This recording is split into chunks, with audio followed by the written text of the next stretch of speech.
good morning, evening, afternoon, wherever you are in the world. This is Harrison Smith with another episode of Cinema, brought to you by Dark Matter TV. Dark Matter TV is a streaming platform where you can find not just current genre entertainment in horror, sci-fi, thriller, and action, but also classic content that takes you back to the great old days of late night cable and finding those cult and classic films that they just don't make anymore. Available for download on Android or Apple, or visit darkmattertv.com.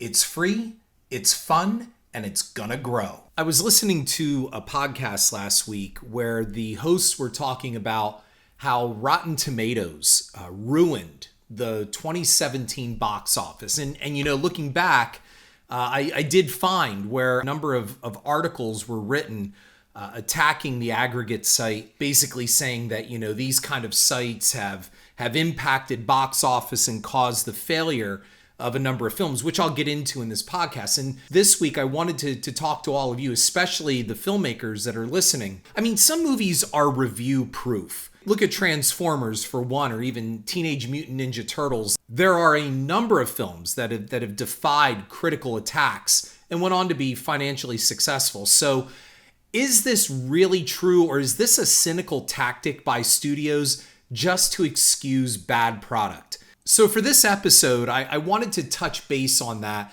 And especially, I'm not a big promoter of aggregate sites in the first place. My opinion is you either like something or you don't. You can make up your own damn mind. And I do get that from fans, a number of people that come back and say, hey, listen, I just go by what I want to see. And that's how I make my decision. And you know what? Good for you.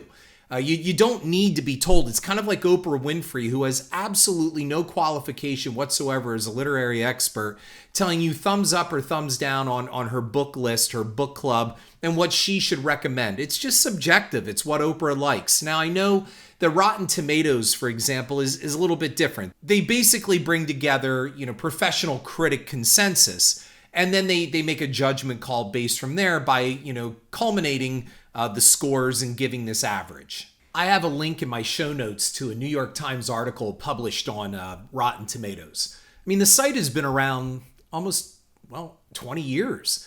I was first introduced to it back in around 2003, 2004. As the internet gained more of a foothold, Rotten Tomatoes expanded its base, and now, according to that article that I have posted in my notes, its power to influence box office performances is, you know, something regarded as fact. I mean, I have no doubt that it has influence, but can it cause a movie to crash and burn? For me, it sounds like those parents who subscribe to the not my kid mentality couldn't possibly be us. It has to be the school. It has to be society, anyone but us and the bad product we made. I wrote a similar article, which could be a companion piece a few months earlier than that article, when another finger-pointing article on Rotten Tomatoes got some press. Can a website that amasses critical reviews have so much impact on a film's box office performance? Hollywood spins it both ways whenever convenient. When it comes to a franchise like Transformers, like I mentioned, the studio loves to point out that these films defy negative reviews and point to their massive cash hauls. Most of the Nightmare on Elm Street, Halloween, and Friday the 13th films received less than glowing reviews, but managed to avoid financial impact as a result. Granted, those films were made before the internet. However, people still listen to reviews, and they had their impact in a relative sense. Let's look at The Shining real quick. I mean, people forget in 1980, The Shining did not receive glowing reviews. It's been rehabilitated over time, but financially, those reviews had little impact on the film. The film was a box office success and became more of a financial success as years went on. I mean, back then, we had a handful of reviewers dictating the culture of good and bad to us. I mean, there was Rex Reed and Siskel and Ebert, Jeffrey Lyons, Janet Maslin, Pauline Kael, Vincent Canby, Leonard Maltin, Gene Shalit, Joel Siegel, who just pretty much seemed to love everything, and a handful of others. Yet the studios survived, and a healthy number of truly bad films thrived before Rotten Tomatoes came along. Audiences who consume the mediocre product coming from the studios allow more of it to be made. If they are not expecting better from their entertainment, the studios will act in kind. Studios will provide overblown, expensive, mediocre product because there is a demand. Even those who love fast food will admit there comes a time when enough is enough. You're beyond glutted. The stuff just makes you sick. So you swear off the shit for a while. You'll likely go back, but for now you want to puke. So let's look back. The summer of 2017 movie season is a case of overeating a lot of garbage. Superhero films are Big Macs. These films are assembly line produced and processed and slapped into their Happy Meal boxes. They are thrown out there and as a result are interchangeable. They are repackaged at any time to adjust to the consumer demand. You may not like to hear it. Superhero movies, for the most part, not all, but for the most part, are assembly line product. Look at the posters. I've mentioned this before. The posters are interchangeable. Change around some of the characters, change around the artwork, the Photoshop artwork. It's basically the same thing. And that's okay if you like fast food. So let's just say we've reached a saturation point.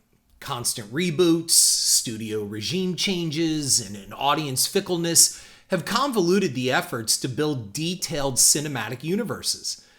The Guardian, the publication The Guardian, supports my statement in another article that I'm going to supply in my show notes. And Den of Geek even noticed this issue too, with the mess brewing like a hurricane out to sea with conflicting Joker movies back in the day, which I'm also going to publish this article here in my show notes. When your cinematic universe lineup starts looking like the timeline from Back to the Future 2, there's a problem. Overall, I think Disney, you may not agree, but Disney seems to have it right. They winnowed down the Star Wars canon and disposed of the rest.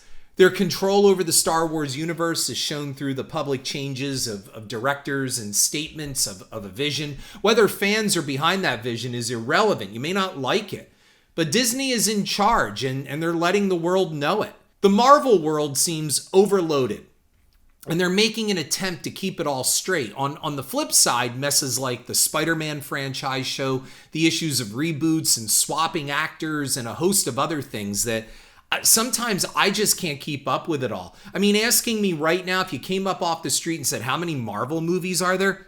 I don't know. I couldn't tell you. And I don't know how they all connect. And I've seen on Twitter where people go, here is the proper way to watch all the Marvel movies. Number one, I'm not investing all that time into it. But number two, my God, when you start needing a roadmap to movies, what does that tell you? Universal stumbled out of the extended universe gate with The Mummy, if you remember that. They're going to have this whole dark universe thing going, and, well, that just crashed and burned with that mess of a movie that Tom Cruise was in. And social media loves posting the latest stumbles inside the DC comic universe. There is no denying a problem. But how much of it can be blamed on Rotten Tomatoes? Look, I remember when my movie Death House was going to open, and it did receive a very limited theatrical release. I won't go into all of that and my displeasure over that. However, it had to fight hard for any type of expansion for more screens and markets. It was a time when Rob Zombie and Eli Roth had to fight for 500 screens. So how the hell was Death House going to do anything? I mean, 40 years ago, dozens of films a year were made and even more distributed in a single year. Now a studio is lucky to make 10 pictures a year, and the number of independent and smaller films has dwindled down to a handful if we're lucky. Christmas and summer screens are dominated by giant studio franchises and what they call tentpole films. Remakes and reboots further close the spigot. I mean, small films are getting pushed off the big screens. Audiences have been dazzled by CGI-laden, green screen, over-the-top designer product that is all style over substance. With the advent of streaming technology, smaller pictures heavier on story and nuanced performances have found homes on the small screen and mobile platforms. Television has had a renaissance in high-quality drama and horror. Better horror is being produced for the small screen than for movie theaters. And let's not even now bring in what COVID has done to the entire theatrical experience. And we don't even know what's going on there with that. Can a website that compiles dozens of critical reviews into a single score have a real effect on a film's performance? A better question to ask is is there any film that has been financially crippled by scathing critical reviews? I mean, I gotta tell you, I can't think of one. And don't hand me Heaven's Gate or even Halloween 3, as their failures are attributed to a number of things. With bad reviews at the very end of the list, some have offered Popeye, and I've done a podcast on that. But the reviews, they were mixed, and they were not overwhelmingly negative, and the film was not a financial failure. See my previous podcast called Popeye Stands Alone. And I'll bring up another one, the critically reviled Jaws 3D, and I've done a podcast on that. It was my third podcast for cinema. That movie was making great money when it was pulled from its theatrical run at the end of the 1983 summer season. The Transformers franchise overcame almost uniformly bad reviews, and Batman vs. Superman was almost bulletproof to fan and critical hatred. Even Jaws the Revenge, the movie that inspired this entire podcast and widely regarded, especially by me, as one of the worst, if not by me, the worst motion picture ever made, turned a profit. And there was no intention to aim high with Jaws the Revenge. If you don't believe me, go back and listen to episode 2. So you're going to get people going, well, that was 30 years ago. The internet changed everything. So let's get a little more current and see if that argument really holds water. I am not taking into account the dubious data that Rotten Tomatoes is owned by Fandango, Universal, and until recently, Warner Brothers. Each insists Rotten Tomatoes operates independently, and maybe it does. However, the studios cry foul over the fact that national and local coverage incorporates the tomato meter into their broadcasts and individual reviews. Rotten Tomatoes is omnipresent, ubiquitous, and therefore has a monopoly over critical reviews. If it doesn't gel, it isn't aspic, and this isn't gelling. That's what Martin Balsam told Norman Bates in 1960's Psycho. That adage applies to studio complaints about Rotten Tomatoes. And look, I've cited Occam's razor in my Making a Murderer podcast, and I'm invoking it here because Occam's razor says the simplest explanation is usually the correct one. So for me, it's all pretty simple. And the simplest answer to studio complaints from me is just go make better movies, and then you don't have anything to worry about. Is it really that Rotten Tomatoes or other aggregate sites can sink a movie? I don't think so. I think a lot of it is just simply from people getting sick of just really mediocre and bad stuff.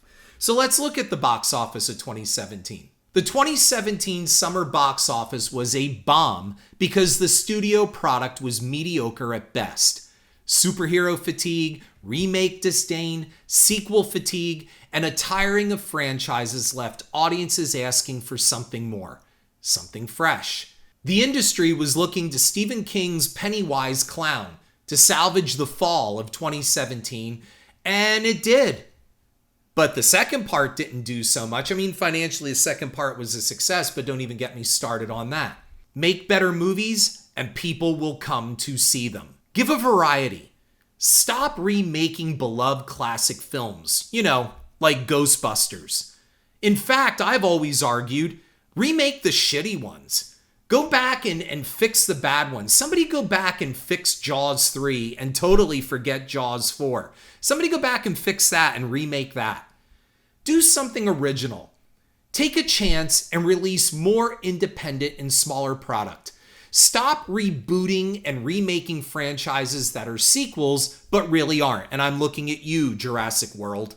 So let's keep looking at this. Here are some of the pronounced failures from 2017's box office. So let's take a look, and I'd love to hear what you think. So we'll go into Ghost in the Shell. Remember that? The tomato meter rated it as rotten. I believe it was a 44%, although 53% of the audience liked it. My assessment for cinema, does it really count as a summer film? Did it? They were opening blockbusters earlier for a reason. The films are seen as weak, without legs to withstand a strong summer lineup. Batman vs. Superman tried this with success, if you remember, with a record-breaking March opening weekend.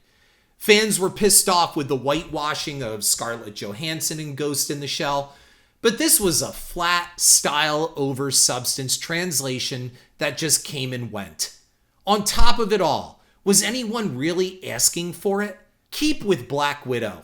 Let's go on to that really bad King Arthur movie, the Legend of the Sword. I mean, does a subtitle really matter? Was anyone asking for yet another King Arthur movie? I mean, I guess they figured, well, Game of Thrones is doing well. Let's get some type of medieval thing going.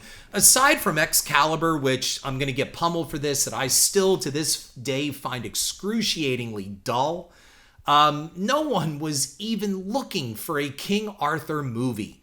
So did we need another dry, overproduced version of the King Arthur legend? Like I said, aside from Excalibur, none of this has ever performed well at the box office. I mean, like I said, I think Excalibur is incredibly boring. I mean, I'm not saying it's a bad movie, but it's well done, but my God, did I find it boring. So why did anyone think that this big budget project back then that no one was asking for was going to do well? With a summer lineup at that time of Wonder Woman and Spider-Man, why would an executive think, yeah, King Arthur is what people want to spend $10 on. No one asked for this, and subsequently, no one cared. This had nothing to do with Rotten Tomatoes. Alien Covenant was another one that pointed the finger at Rotten Tomatoes.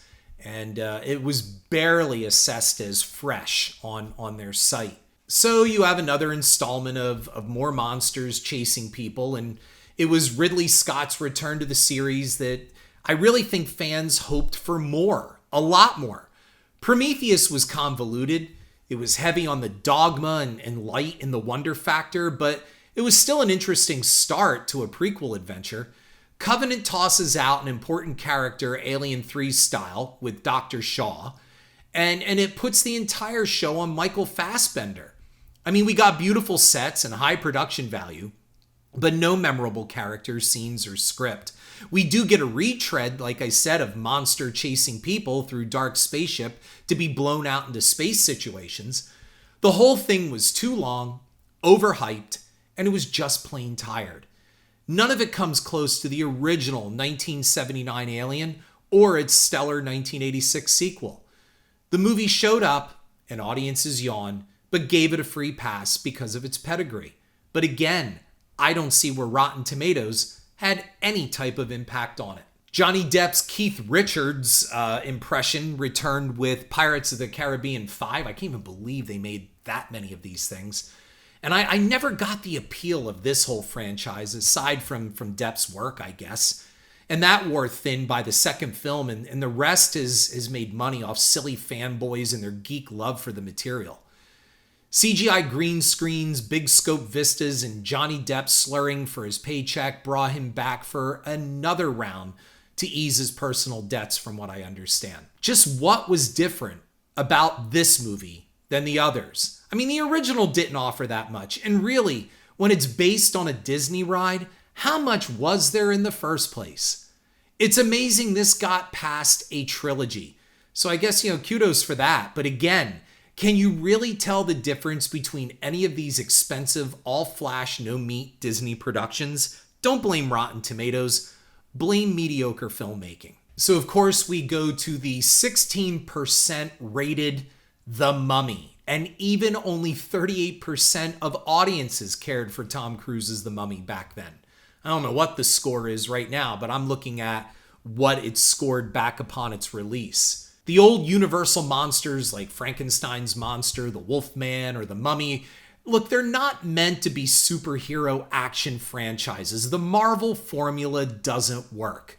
But someone at Universal thought it would be a good idea to reshape classic monster movies into action vehicles for the likes of someone like Tom Cruise. You can hear the pitch. Mission Impossible meets the Mummy. No one was asking for this. Many are still loyal to the Brendan Fraser campy films. If you're going to come out of the gate with this kind of movie, why start with The Mummy? Didn't anyone remember the remake of The Wolfman a few years earlier? Russell Crowe is wedged in as Dr. Jekyll and, the head of some kind of like government ops thing. And my God, there was lots of CGI and explosions. The problem is there's no story here. Or more importantly, any fun. I really hope they make like a Charlize Theron, Atomic Blonde take on The Bride of Frankenstein. Wouldn't that be great? I'm being sarcastic for anybody actually going, yeah, man, I would see that. Stop it. Now, this one is easy pickings. If you remember way back, a couple years ago here, 3 years ago, the Emoji Movie, which scored a whopping 8% on the tomato meter. Really? This movie was bad enough. You really want to try to blame Rotten Tomatoes for this? Idiocracy, if you remember, let's go back to that one. Because that movie was just far more accurate. It's not so much a comedy as it was a predictor of future events. Idiocracy had a scene where the audiences went to the movies to see a film titled Ass. Do you remember that? It was just the word ass on the marquee. And it was 90 minutes of this big, fat, white, pasty ass farting. It was a bare ass on the screen farting, and people in the theater are laughing like crazy. Well, the Emoji Movie is kind of the precursor to this. If you fail to see why this movie deserves its scathing rating, yet still made some money, then you are part of the problem. People came to see it. Money passed through the windows. Concessions were sold. This type of product defines why Hollywood gets exactly what it deserves. Don't blame Rotten Tomatoes for this. I've always been a firm believer that Ron Howard is a gifted filmmaker, but makes his best movies on lower budgets. Give Ron Howard tens of millions of dollars, in my opinion, it's a lot of over-bloated stuff, and it's hit or miss. I was never a fan of Willow, and I can go on. His Dark Tower, if you remember back in 2017, was almost a blueprint on how to F up a franchise right away. That came right out of the gate sinking. It was like the Titanic of movie franchises. 4 screenwriters it took to write a 16% rated tomato meter. Stephen King handled an entire book series all on his own while cranking out bestsellers in between. Sony's desire for a new franchise by mashing up action, Game of Thrones, and Star Wars translated to a shitty tomato meter and likely dashed chances for a sequel. That film was a mess. And there is a long story behind this project, as it was in development for decades. The wrong people got their hands on it. The wrong people wrote it, the wrong people got the rights to it, and the wrong guy directed it. The bottom line is no one knew what to do with King's detailed saga and went the safe route with a truncated 90-minute version. No regard for the novelist, no regard for the actual material, and no regard for the audience. The result? The audience didn't show any regard as well. Get ready for another reboot of this, as Hollywood is now going to try, from what I understand, it's still alive, another do-over of this. They're going to do a do-over of The Dark Tower because they screwed it up so royally the first time. How is Rotten Tomatoes to blame for this? That movie was an absolute mess. So, just citing these films, did Rotten Tomatoes ruin the 2017 summer box office? Or were the studios right in saying, not my kid? Sometimes the simplest answer is the one, and sometimes your kid's an asshole. This is Harrison Smith. Thanks for listening. I hope you and yours are safe and sound. Thank you. Check out my cinema blog on horrorfuel.net and download Dark Matter TV for your Apple or Android devices.